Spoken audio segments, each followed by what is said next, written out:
Ja isto imam jedno priznanje, došao sam tu na početku u nekoj profesionalnoj ulozi, ali evo kako sve više odmiče zapravo ova konferencija, skoro smo i čašu razbili, nekako sve više tu dolazim nastupat kao tata. Imam evo dijete od 5 mjeseci, dečko i curicu od 5 godina, možda to i nije bitno, ali sudeći po svim ovim iskustvima, gledajući tog svog 5-mjesečnog sina i njegovo ponašanje, ja njega razumijem, to je dosta infantilno ponašanje. Slušajući sva ova iskustva, mislim da sa tim infantilnim ponašanjem u ovoj odrasloj dobi trebamo stati.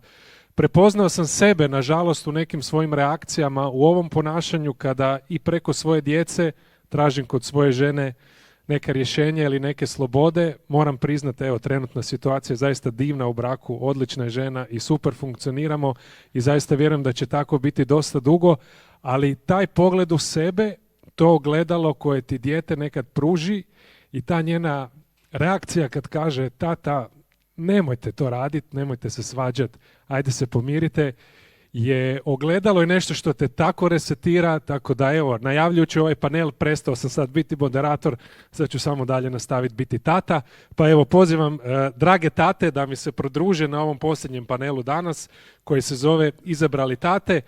S nama je za početak Arsen Oremović, redatelj za kojeg imate puno pitanja. Arsene,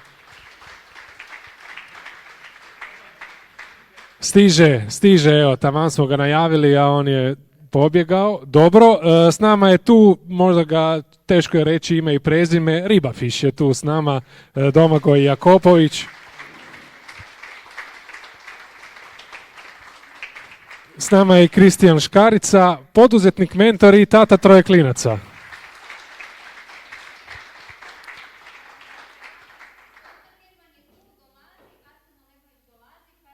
Ok, pa onda evo možemo nas trojice malo pričati dok oni dođu. Dobro. Da. Čekajte, dok ja odem po mikrofon, to će taman trajat. Tako da, evo, mogu ja pričat dok idem, zato sam i plaćen. Pa evo malo pričam da ubijem ovu tišinu. Evo, momci, izvolite. Evo, mogu odmah započeti zapravo s tom ulogom koja, evo, me sada stvarno udarila u toj realnosti, a to je što za vas znači biti tata? To ja mislim, sad bi bio, ne znam zapravo šta da kažem nakon cijele ove konferencije, jer isto me se puno toga dojmilo. Ne? I sad bi ja rekao, to mi je svrha, reću da sam, jako mi znači biti, ja sam sam zahvalan što imam priliku biti njihov tata. Evo, ja sam poprilično lajava osoba, ja sam danas ostao bez teksta. Mislim i stvarno vam hvala što ste svi došli u ovakvom broju, ja mislim da nam je potrebno tek posebice mlađim generacijama da trebaju početi učiti kako stvarno da postavimo pravi roditelji. Evo, ja u svom nekom svijetu kaosa, poduzetništva, svega misliš da si najbolji roditelj, a možda smatram da zapravo imam puno mjesta za napredak. A to je onda možda najgore sam sebi priznati, ali sam sebe uvjeriš odličan sam, dao sam sve, mogu dati još, očito mogu dati još i to još puno više na stvari koje možda još nisam ni svjestan. Da, apsolutno. Domagoj, evo kratko. Pa evo, ja više nisam tata i tek onda kad nestane te čarolije, tog najljepšeg osjećaja na svijetu, u stvari shvaćaš koliko je to bilo divno i koliko ti fali, koliko ti nedostaje i kažem, najljepši apsolutno osjećaj na svijetu i puno razgovora, puno priče, puno ljubavi i nadam se da nikog neće zadesiti ista sudbina.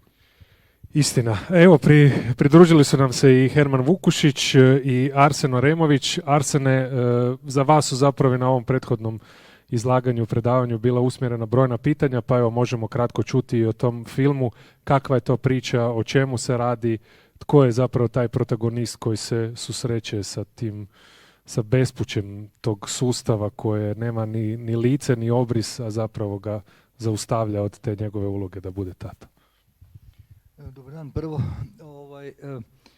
Da, ja sam isto rastavljeni otac i moja priča nije ni približno bila takva da bi moja situacija zahtijevala nekakav film, ali kao i neke druge stvari kao što sam prije toga radio film o švicarskim francima, jer sam se našao u nekakvoj nepravdi koju sam mislio da ima, baš da ima snagu nekakve elementarne nepogode u koju mislim da društvo i treba reagirati, da treba intervenirati, jer čemu inače država služi nego da ne dopušta takve stvari.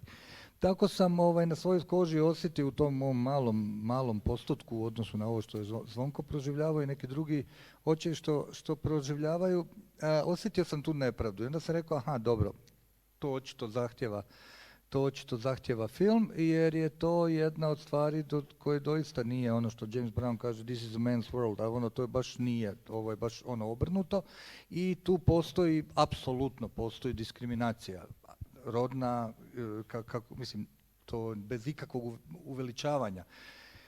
I shodno tome sam se obratio Udruzi za ravnopravno roditeljstvo, tamo su bili razni roditelji, razgovarao sam s njima kao što inače uvijek radiš nekakve istraživanja za film koja misliš, za temu koja te zanima, i tamo sam upoznao i Zvonka.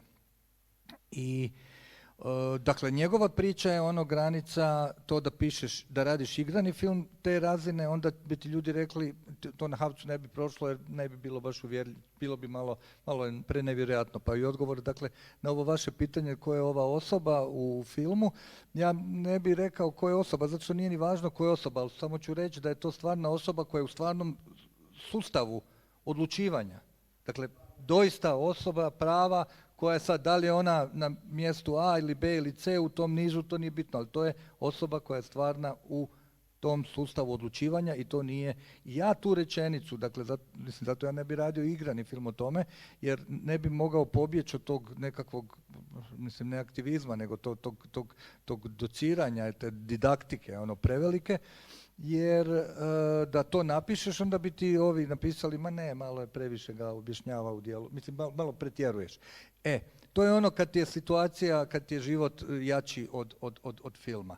I nekad, doista nekad, i ne samo da mi nismo dodavali, nego smo mi morali oduzimati stvari koje su bile. Nešto zbog pravnih stvari, s obzirom na to, mislim sad to nije tajna više govor, mislim zna se da Zvonko je snimao sve te ljude, snimao ih je, dakle ne zbog filma, nego on je samostalno zbog svog slučaja to radio.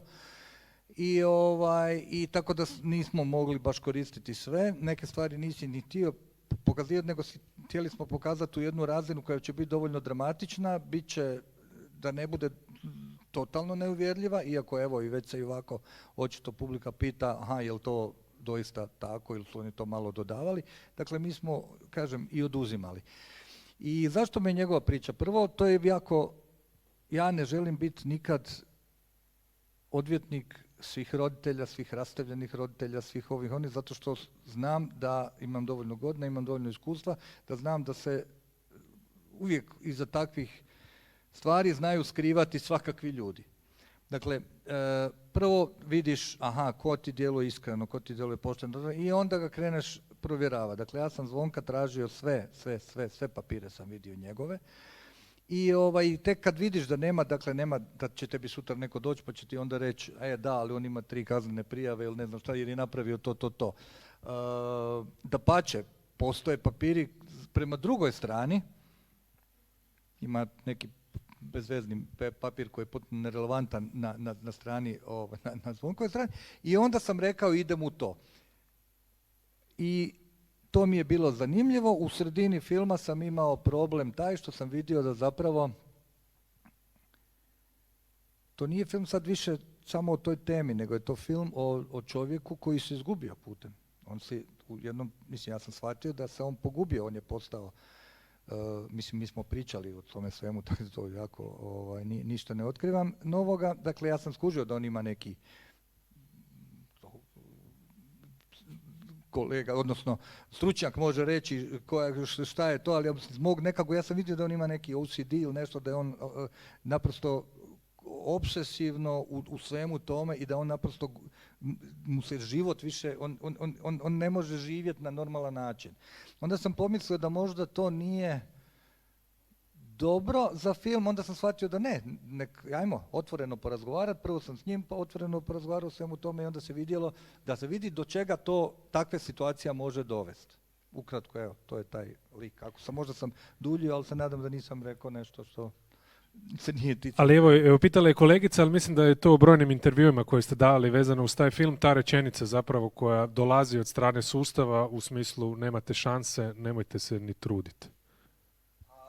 To je istina, da. Pa mislim, a to i je tako, samo što nisam mislio da će to netko doista tako izreći, toliko javno i da ćete to moći koristiti tu rečenicu sad. Mislim, sad je na vama da svi vjerujete da je to stvarno dokumentarno, jer mi naravno nismo smjeli, ja nisam smio, ja sam vidio, Zvonko je pisao prijavu, koliko se ja sjećam, protiv te doktorice, ili te osobe, i ja sam imao to u kadru i onda sam maknuo taj kadar da slučajno nekim uvećavanjem nešto to ime ne bi izašlo van. Ali na kraju krajeva, to kad radiš tako neko umjetničko djelo ili film ili nešto, nije bitno ko je. Mislim, to stvarno nije bitno, da li je, nego je bitno da to doista postoji.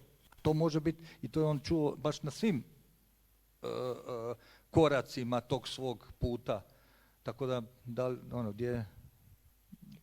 Da, evo, gospodine Oremović, hvala vam puno. S nama je evo i doktor Vukušić.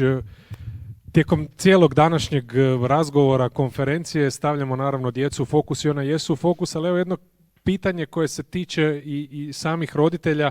Zapravo, postoji li dovoljno podrške roditeljima, što jednoj, što naravno drugoj strani, bilo naravno neke društvene, edukativne, ali prije svega ove psihološke?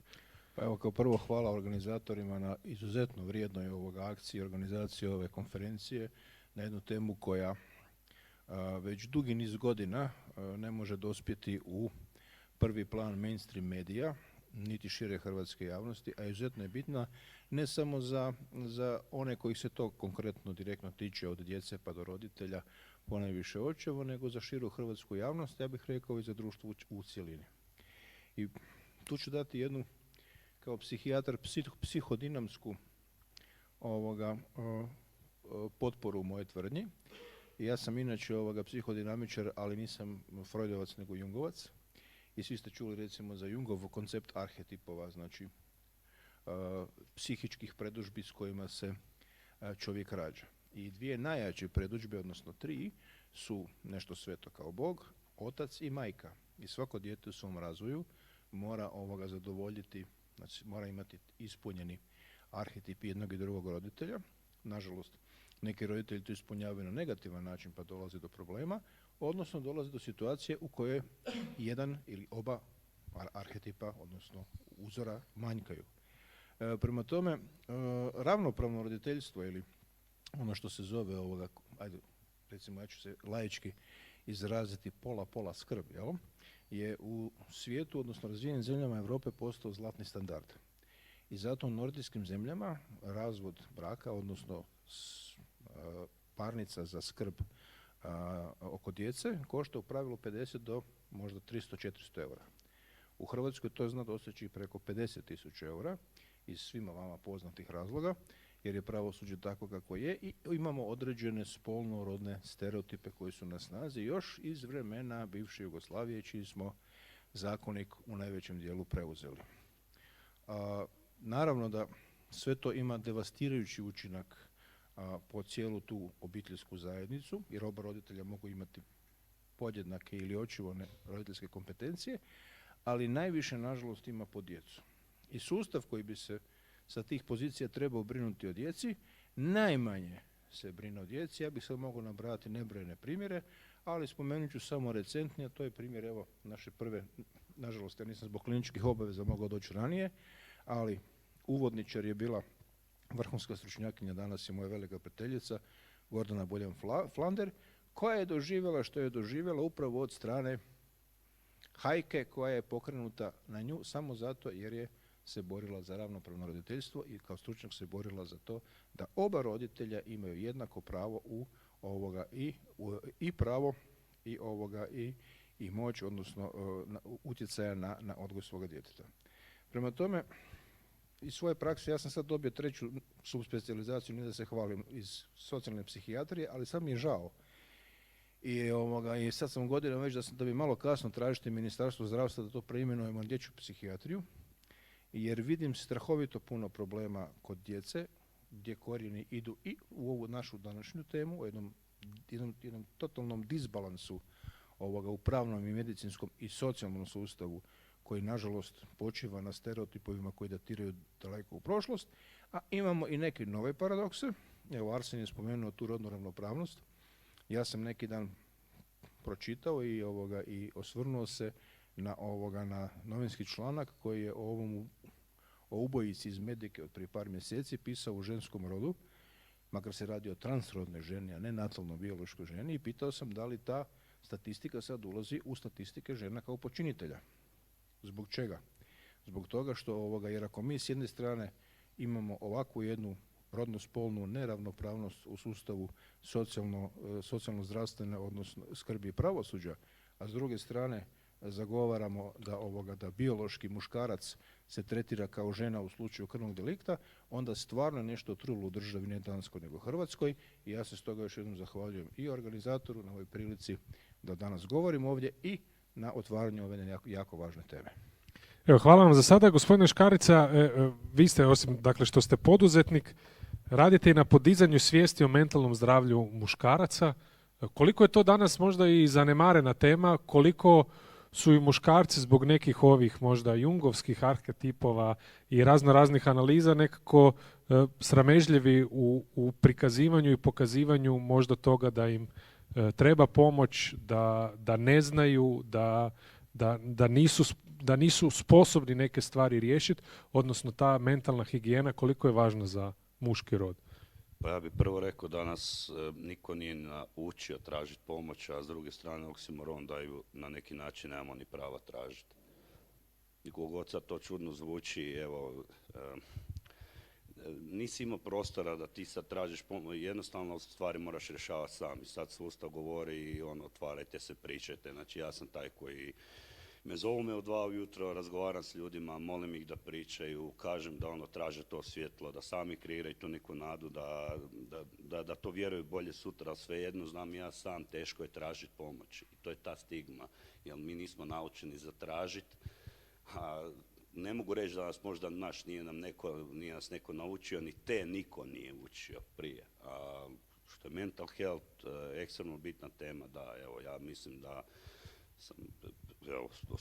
apsolutno sam zahvalan što mogu biti dio konferencije, mislim baš da su ovakve stvari jako bitne, jer sad dio svog tog nekog tereta koji muškarci imaju da dolazi iz obitelji.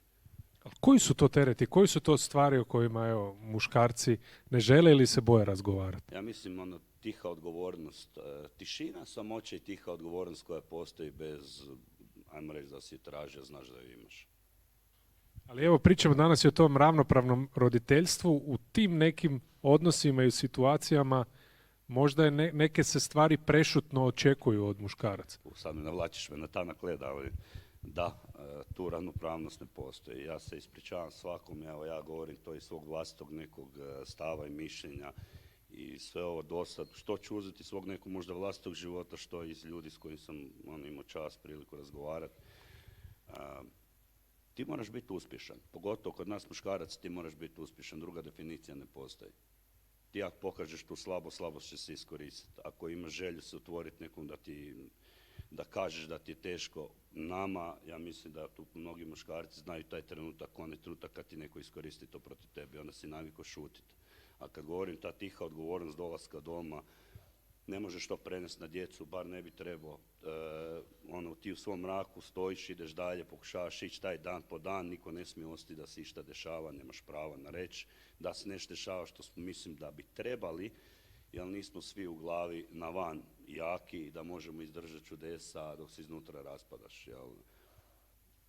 Puno ljudi je otišlo u tišini, mi možemo pričati o ljudima koji su napravili samoubojstvo, ono što pišu, što znate, ali masu ljudi je otišlo u tišini. Ja mislim da mi nismo ni svijesti koliko ljudi je psihički jako bolilo, koliko ih je pojelo razni rakovi, bolesti, zbog takvih stvari se jednostavno nisu mogli nositi.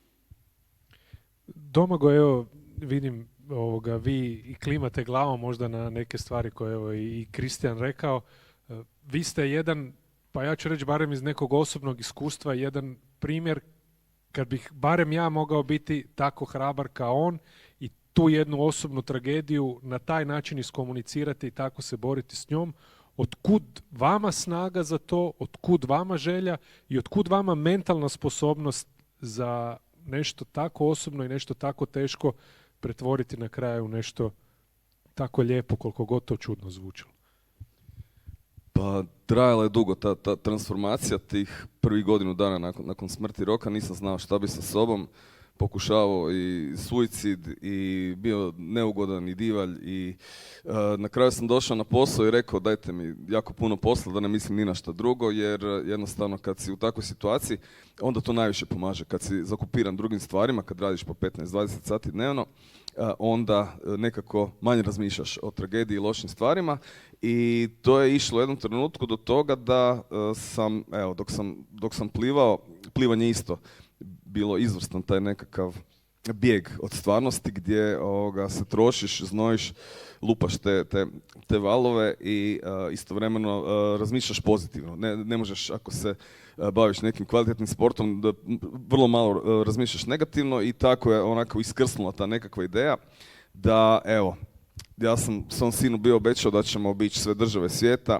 sve hrvatske županije i sve otoke naseljene i to obećanje evo naprasno prekinuto kad smo bili na osmom otoku i iz tog nekog obećanja i spašavanja više mene osobno je nastao projekt Rok otok gdje smo onda kroz 3 godine plivanja po otocima i još 2 godine kasnije Rok poluotok oko Istre gdje smo uspjeli okupiti po nekim procjenama 8.000 klinaca na plažama koji su došli i u stvari slušali ono što sam vjerojatno trebao reći Roku, ali sam nažalost rekao samo njima.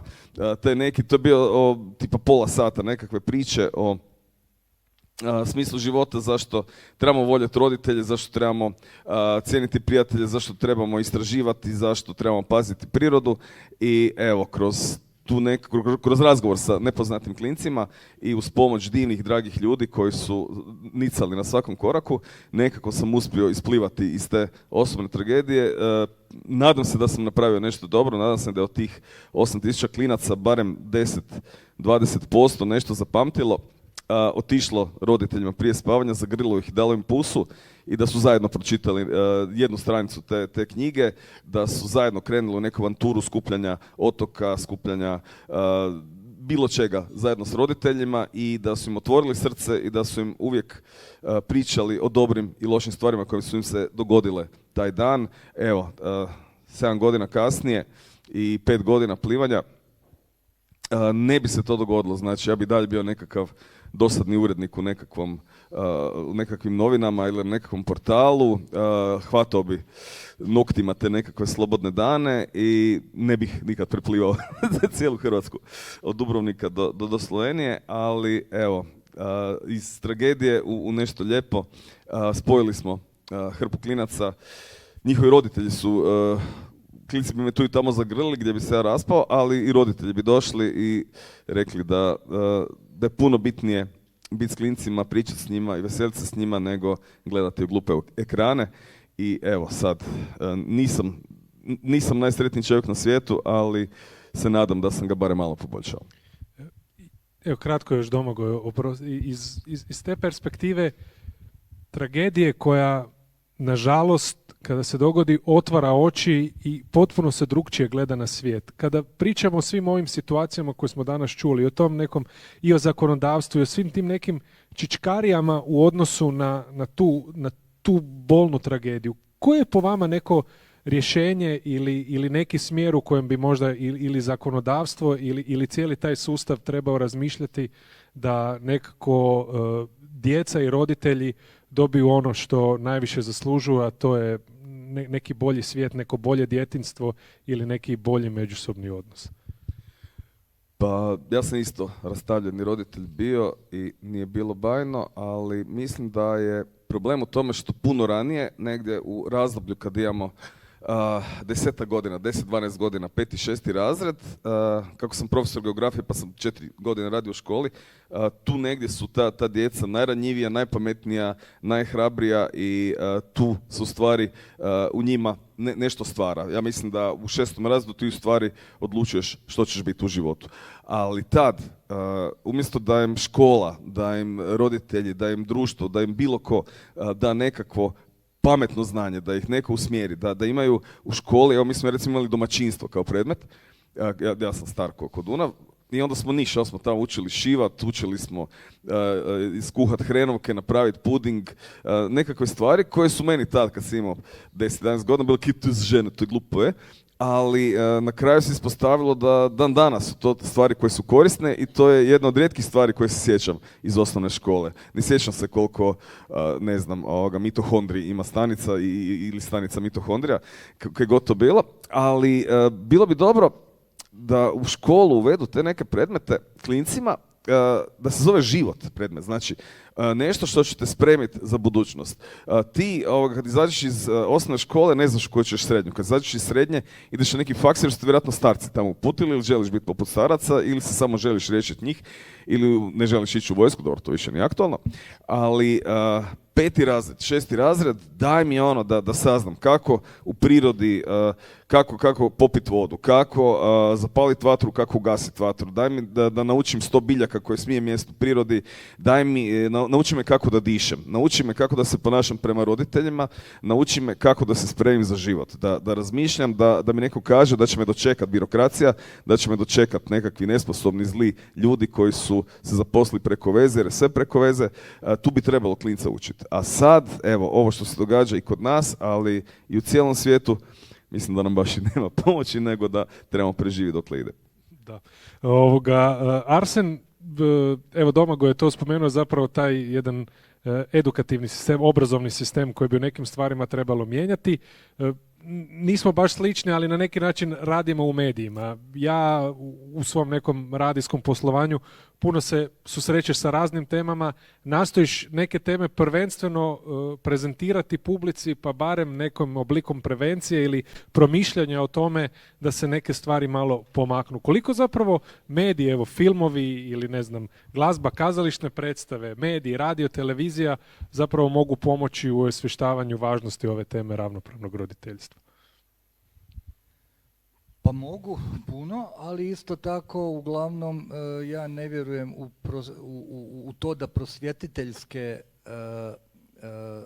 moći mogu postati dominantne, jer svuda oko nas vi imate naprosto atmosferu građenja, isto imate atmosferu rušenja. Za rušiti ona 1-2% upravo putem medija, preuzima sve obrazce i rušilački nagoni su daleko, daleko efikasniji, daleko jači od ovih kreativnih i stvarateljskih. Mislim, to vidjeli ste na našem ratu, vidite na svakom ratu, koliko godina treba da se napravi nešto veliko, lijepo, treba jedna budala da se to sruši. Mislim, to je naprosto tako i nemam uopće nikakve više iluzije u ovim godinama da mi sad možemo generalno, mi možemo djelovati na pojedince, zato ja volim recimo sa djecom, jučer sam imao baš film Treći svijet u grupi Haustor sa klincima iz srednje škole, to volim zato što oni su 15, 16, 17 godina i onda s njima pričaš, govoriš o tim umjetnosti, govoriš o stvarima koje su važne i nadaš se da ćeš trojicu taknuti. Isto se tako nadam da možda i u ovim našim razgovorima da ćemo mi nekog tu dotaknuti i da je to jedino. Ja ne vjerujem u ovo, evo recimo, pa ja prvi da si mi to predavao u osnovnoj školi, pa i predavali su puno toga, pa mislim, ja sam svirao, bio punker, izradio svoje stvari, mene nisi mogao naučiti ništa. Mislim, ja ne vjerujem u to da škola može mijenjati, ja ne vjerujem, ja vjerujem samo u dobru bazu koju ti postavljaju djelomice roditelji i onda sam sebi svojim nekakvim interesom, odnosno da te neko tamo više gdje ti roditelji ne mogu usmjeravati, mene moji nisu mogli uopće, pa sam morao sam, pa sam zato imam hipertenzije i tak dalje, jer sam si sam morao to sve nadoknaditi, ali da sam imao, to bi bilo jako lijepo, a ne da pače šta ovaj radi, ovaj sam gleda filmove i sluša muziku, niš korist, a gle ovoga kako ovaj i tak. Tako da, ja ne vjerujem, ali vjerujem, dakle tu sam sad ja čuo dva izlaganja od kojeg su mi, jedan mi je jako rezonira sa mnom, drugo ne. Ja nemam ni taj odnos. Niko me nije naučio, niko mi ne znamo, strah me reći, ja moram biti jak, ne moram ja biti, ja nikad zašto bi ja morao biti jak, ja ne moram biti, ja mogu biti ranjiv, mogu biti slab, mogu biti topao i uvijek sam takav, pokušavam biti u odnosima, ako će to netko iskoristiti, ok, mislim, znači nismo si kompatibilni, ja ne vidim, ja nemam tu mušku mačo nešto koju većina filmova, sad kad smo već kod toga i to sve dakle provode. Dakle, ja nemam s time apsolutno nikakav problem i mislim da što se prije ljudi maknu od tih svih obrazaca i što više prestaneš na stop nekoga ili nešto drugo, niko te nije učio ni financijama. Pa svi znamo svoje, nekak hendlamo financije. Mislim da ovo što je Riba zapravo pričao, kako tugu, veliku nesreću usmjeriti u nešto zdravo i pozitivno nakon prvo ove negativne, što mi je žao da si imao i takvih misli. To je princip. To ja radim sa svojim, recimo to tako, umjetničkim, kreativnim radom. Ja pokušavam sve ono loše što mi se događa, sve ono što ja proživljam, pokušavam to staviti u film, u tekst, u bilo što god da radim i sve to gledam kao na neko iskustvo koje je zapravo životno dobro iskustvo. Ko kaže nama da nama cijelo vrijeme mora biti dobro u životu? Pa ja uopće ne očekujem da mi cijelo vrijeme mora biti dobro. Samo očekujem da imam dovoljno snage, pa i nekako zato i radim na tome, da budem spreman kad mi se događa nešto loše. Tako da mislim da ove stvari ne treba možda gledati tako, ja ne mislim, da tako deterministički i da te sve stvari, pa i tipa ravnopravno roditeljstvo. I ravnopravno roditeljstvo ne treba inzistirati po svaku cijenu u onom formalnom obliku. Jer, mislim, šta ćeš ako ti žena živi u Njemačkoj? Ili ona ode, pa šta ćeš onda ti? Ja mislim da ravnopravno roditeljstvo je pitanje brige za djecu.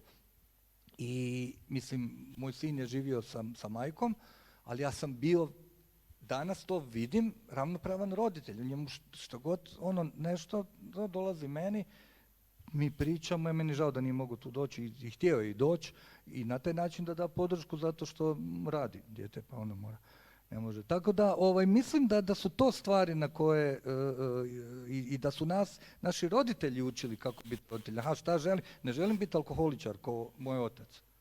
Aha, to prvo neću biti.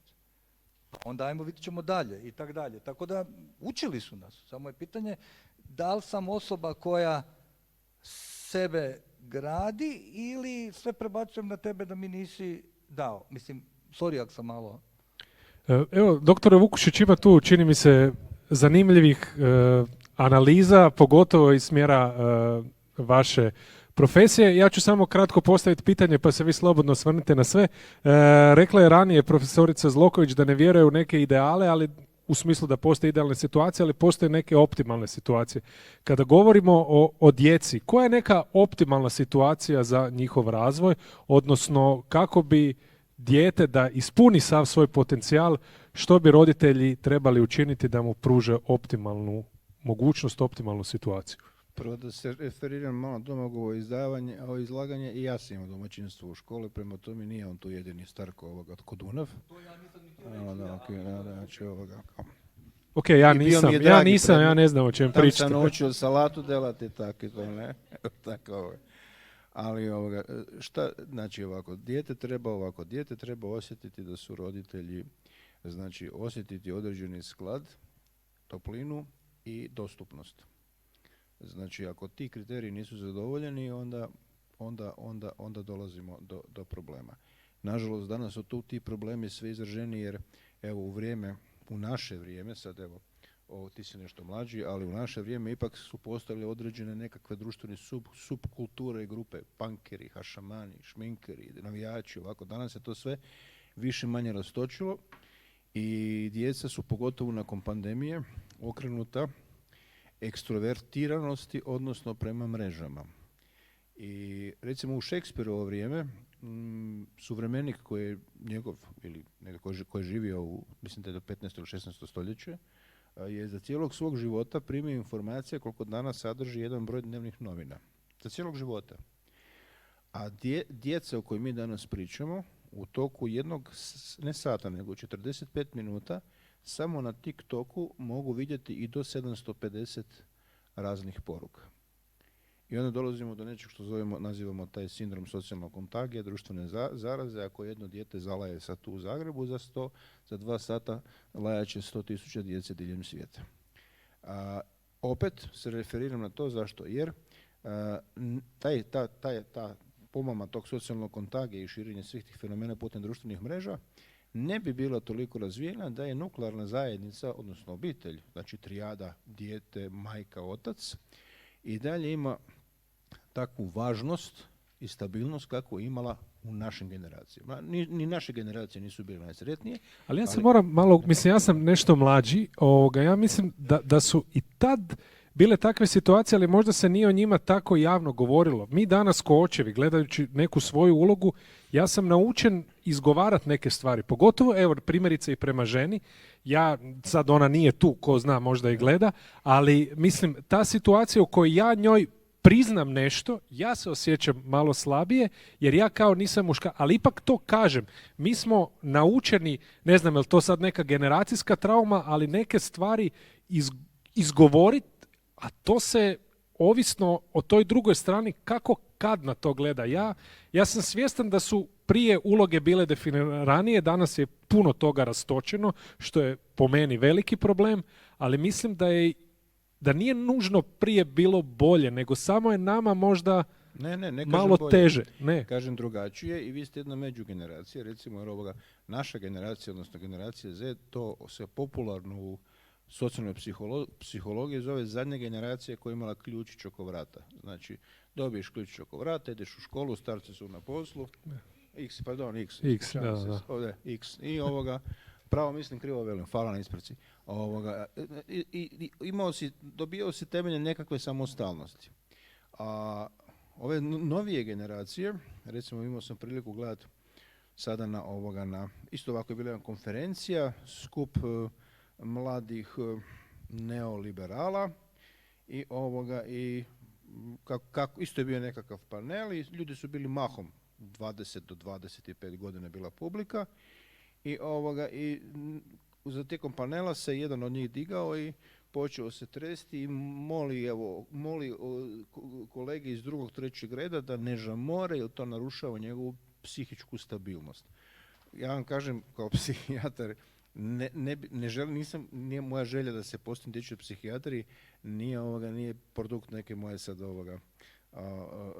narcizma, nego čisto toga što vidim da ove generacije, zbog toga što su izložene ogromnom udaru informacija, ogromnoj brzini informacija koje ne možete kontrolirati, a nemamo tu stabilnost koju smo imali prije, to je trijade, odnosno te nuklearne obitelji, nažalost su jako ranjive. S druge strane, ovo što vi kažete da vaša generacija se više otvara, da znači polako razbijete taj stereotip da muškarac mora šutiti, čuvati emocije, stiskati emocije, tata mora biti stameni kamen u obitelji, to je jako dobro. Naravno da je to jako dobro, da je to pohvalno i da treba, i ja sam poticao inače u svom radu i pogotovo sa traumom, otvaranje i to pozdravljam, ali mislim da te dvije teme konkretno po pitanju djece sada nisu toliko povezane. A ovo što je Domagoj tragediju pretvorio u jednu pozitivnu priču sa širim socijalnim utjecajem i ja stvarno mu se divim i na hrabrosti i zahvaljujem mu se jer pratim to dugi niz godina već sada kroz medije i ovo što je Arsen rekao da sve negativno prebacuje u kreativni rad, to se zove salutogeni učinak traume. Znači, trauma nema samo negativni učinak. Može imati taj salutogeni učinak kada nikad je ti ne možeš prebroditi. Ti možeš samo nadrast u jednom trenutku i posvetiti se nečemu što će ti dati smisao, jer što bi rekao Viktor Frankl, svaki život može imati smisao, pa makar i sekundu prije smrti. Znači dajte smisao za dalje, ja još jednom čestitam dečkima evo na tome. Pa eto, nadam se da sam dao donekle odgovor na pitanje. Hvala vam puno. Evo, Kristijane, kratko evo možemo i o tim stereotipima, danas su i oni spomenuti. Kaže se da je teže razbiti atom nego predrasudu, odnosno taj neki stereotip koji se doživljava. To razbijanje zapravo predrasuda i stereotipa o muškarcima. Evo, gledao sam danas isto jedna od objava na društvenim mrežama kao Dan očeva, nastavi rečenicu, ne znam, moj tata me vodi u pidžami u vrtić, moj tata mi, ne znam, samo daje slatko, moj tata sa mnom ne pere zube, jer kao percepcija je očeva kao nekih ono klaunova, možda u nekim stvarima zaštitnika, a onda u komentarima naravno sve više očeva koji nisu to, nego su apsolutno sve, jedino što ne mogu, ne mogu dojiti. To je, biologija je takva, ali sve ostalo i sami... To je ono, orvelovski novo normalno, da. Dobro, ali to razbijanje zapravo nekih predrasuda i stereotipa očeva koji su tu samo neka pozadinska buka u samom odgoju. Pa mislim, ali to nam je sve društvo neka po nekoj, naš pokušavaju nametnuti nešto, ali ja mislim da ti kao tata sam, jedina tvoja zadaća je da daš što više ljubavi, ali da budeš prisutan. Sad ta dostupnost je jako velik ključ, jer sad će se opet vezati na neku odgovornost, ja imam 3 sina, znači to su 3 bandita i dragi Bog mi je vratio karmu. Sve što sam ja svom tati govorio, on je razumit ćeš kad budeš tata. I sad taj period kad je došao, sad ja to što razumijem šta je on mislio i sad sam ja već kupio drugo imanje, znači ja sam postao verzija svog vlastnog oca. Znači, koliko je to lijepo ili... Zapravo je predivno, jer tek sad ga razumijem. Iako on ima malo drugčije metode odgajanja, to je bilo, prvo je biraj 3 vrste oružja, mama mu je dodavala dok je on mlatio, ali sve to ima neke svoje prednosti i mane, sad bih rekao, ne znam, ali osim ljubavi tu treba, kroz tu dostupnost, ja mislim, mora postojati odgovornost da ih moraš naučiti stvari stvarno ih trebaš naučiti stvari. Evo, ja se apsolutno od kako zapaliti vatru, takvih gluposti koje misliš da je to je funkcija oca, on mora biti tu. Znaš, ali mi sad govorimo kao mama i tata, mi jesmo različiti, i zato malo toliko ravnopravnosti mi tu baš ne odmane sjeda, ali žena, muškarac, svi već 2026 godina imamo svoje stvari koje trebamo raditi, koje su prirodne, koje po defaultu, ne znam, evo, meni sad dolazi najstariji mi je počeo povukao me sa strane i pričao o seksu. Tamo ti je mama. Mislim, bez uvrede, ja znam da bi trebao ja s njima razgovarati o tome, ali evo, sad će ti mama objasniti, jer kod mene je to, pokazat ću ti rodu, gdje je Sava i nek mama priča s tobom. Dobro, u redu. Arsene, evo... ali evo, vi ste ispomenuli da je zapravo i vaš sin htio tu doći, da nije zapravo, bez obzira na tu neku, opet sad da ne ulazimo u te privatne dubioze previše, ali ste u tom nekom odnosu uspjeli učiniti bez obzira na sve zapravo da vam sin vjeruje da je tu, da želi biti dio vašeg života, jer ste prije svega vi htjeli biti utkani na neki način u njegov život. Da, s time da je njegov život definirao moju ulogu, a ne ja svoju sa time šta ću mu ja pričati, šta bi mu mama trebala pričati, nego jednostavno njegove potrebe, mislim, ja sam tu za sve, pa i za to kako se nešto kuha i za to da ima, ne znam, probleme. Ja sam recimo prvi shvatio da on ima dislaliju, znači ko klinac, pa i ja sam govorio ženi, tad smo još bili u braku, nema, ako misliš da ima, odvedi, ja ga odvedem normalno logopedu. Dakle, sve ono što bi se rekla, to bi mama trebala. Zašto ti ideš kod doktora, a di ti je žena? Pa kako, mislim, ne znam, iz nekog razloga ja nemam u sebi te takve stvari i ono što mislim da mi se tu nalazimo i u udruzi za ravnopravno roditeljstvo, ja kad vidim, a vidim svaki jednom mjesečno na našim televizijama neke priloge o super tatama, ja poludim, mislim, super tata, upravo ovo što si rekao. Dakle, da, tata je tu neka budala, tata danas, bila je svojedobno, baš kad je Len bio mali, mi smo taman rastali, i sad je bilo jedan lanac brze hrane, je imao danas tata kuha, vodi u McDonald's. Jebote, mislim, pardon, ja sam ono rekao tog trenutka, dakle, ono, to mi je baš bila ono pouka, aha, ne, uglavnom, tata da će sad naučiti ono kuhati, da pače i danas, mislim, ono, kuham, ono, super, mislim, i to me, recimo, potaknulo. A mogu sam reći, da, ja bi trebao biti takav tata i ne. Mislim, jednostavno, i ti sad super tate su te tate koji nešto rade, nešto se bave djecom, pa nešto je super tata. Pa to je diskriminacija prvog reda. Mislim, šta bi tata trebao biti? Na kraju krajeva isto ono, i onda se zato čude kad, ono, recimo, neko dijete ne pripadne majci, nego ne daj Bože pripao je tati. Ono, zamislite, odvajaju dijete i daju ga od majke i kom ga daju ga tati. Pa mislim, ali to je sve dio iste te priče koju mislim da možda treba. Ono, dakle, ja nikad nisam imao to, ne jer sam nešto pametniji, nego jednostavno ne znam, nisam imao. I tako da se nekako, ja sam s njim, ali imao sam disciplinu, dakle ono, znate već svi, svaki drugi vikend, svaki utorak ili srijeda, dakle ja nikad u životu to nisam promijenio, osim kad sam doista negdje putovao ili nešto.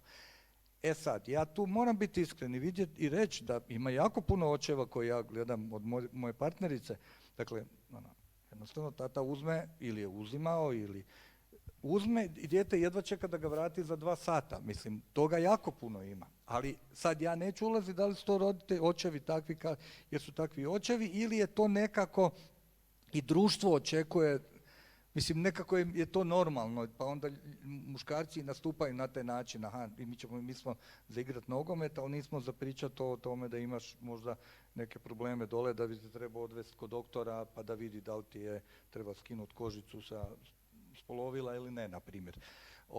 Tako da, nekak mislim, ne znam, sad sam se pogubio malo. Ne, ali mislim da je poruka jasna. Da. Uključit ćemo sada polako i vas, Domagoj, evo samo kratko da još i vas to pitam. Vjerujem da vam mnogi očevi, i sami ste rekli koliko ste njih potaknuli i dirnuli, koliko se njih vama obratilo. Što vas najčešće pitaju, što na neki način traže od vas u tim vašim akcijama kojima ih prije svega, vjerujem, motivirate za to da možda budu što ekološki osvješteni, ali što više da budu bolje osobe?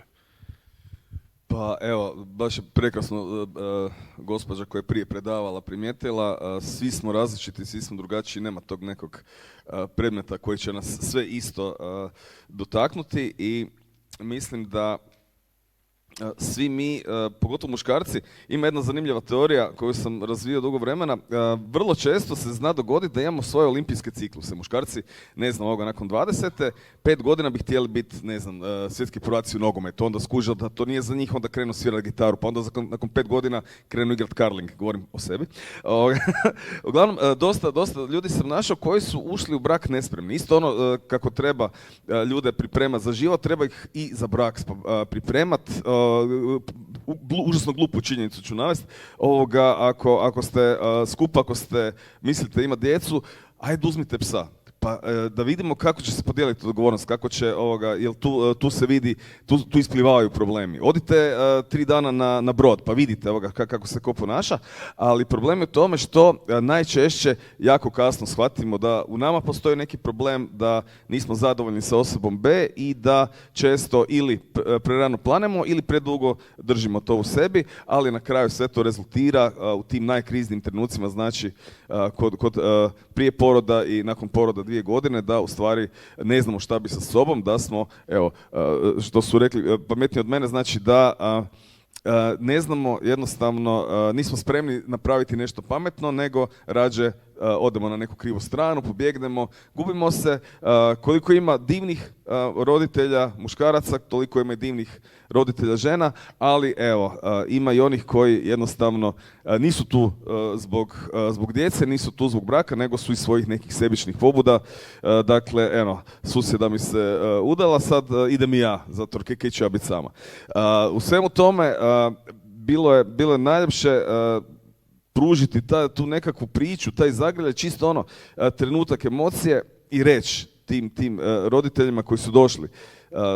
na sva ta predavanja, znači mi, evo i s Melitom sam u Čistići Medvjedićima, mi evo svaki vikend nešto čistimo okolo, Rokotok se skroz sad prorijedio, malo rijeđe, ali tu dođu ljudi koji bi htjeli pričati, koji su svjesni da bi moglo biti ljepše, ali za mnoge je možda prekasno, ali nikad nije apsolutno prekasno, nego samo priča, samo ljubav, samo razumijevanje i nikako planut, neka te nešto pogodi, a ne bi trebalo, pogotovo u ovim WhatsApp i drugim porukama na mobitelima, nešto krivo iščitamo.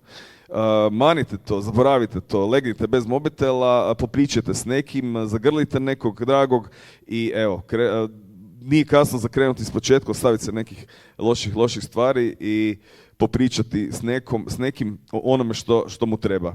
Vrlo često smo površni, ja sam najčešće taj najpovršniji, odem na pub kviz, popijem 2 pive i sretan sam jer pričamo o tim nekim divnim, blesnim stvarima, ali to je jednostavno, to je bijeg.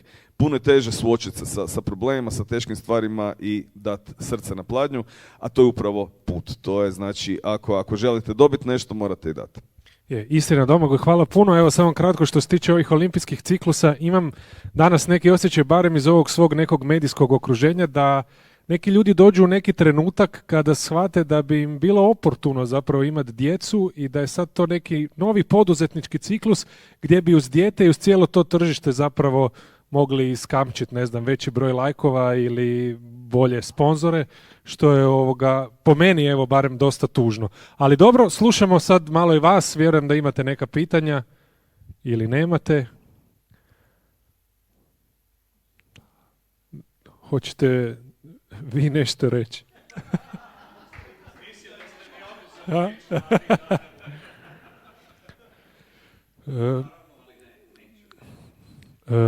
Dobro, evo ništa, ako je to, ja vas molim da velikim pljeskom, evo ima Melita, evo.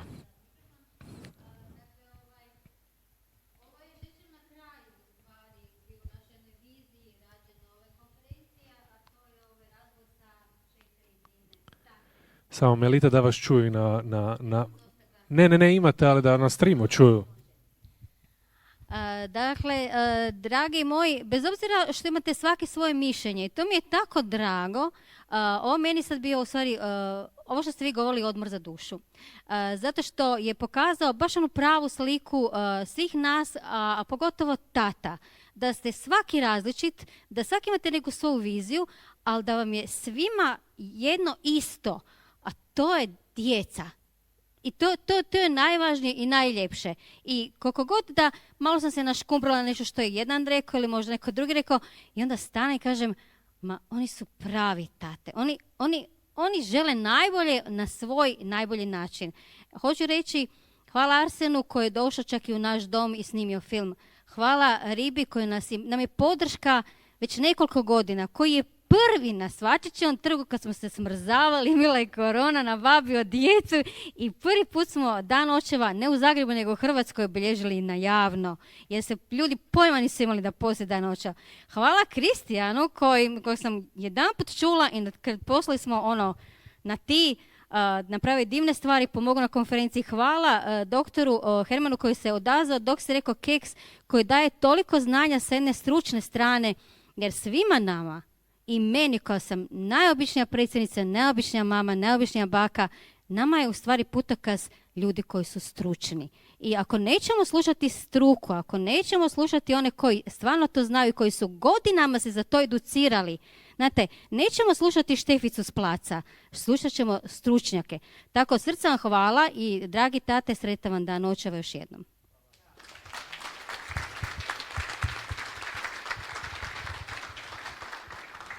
Evo, to je to. Iduće godine bez moderatora Melita apsolutno sve fantastično radi i sve je rekla. Evo, još jednom molim vas veliki pljesak za naše drage paneliste.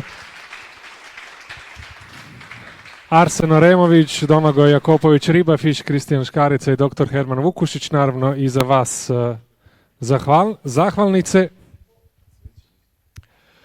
A dok se evo zahvalnice predaju, rekli smo tamo u uvodu da je možda pomalo i porazna činjenica i podatak da je ova prva međunarodna konferencija o ravnopravnom roditeljstvu u našoj zemlji. Nadam se da je ovo početak nekih boljih promjena, nekih ljepših dana koji su pred nama. Jučer, danas, sutra. Čuli smo to kako je izgledalo jučer, vidjeli smo kako je danas, a evo zaista se nadam da će sutrašnji dani biti puno, puno bolji. Hvala vam svima puno na sudjelovanju, na dolasku, na pitanjima, komentarima, savjetima, što sa mikrofonom, što bez njega. Hvala svima koji su sudjelovali i evo vjerujem da se vidimo u nekoj novoj prilici. Lijep vam pozdrav i vidimo se.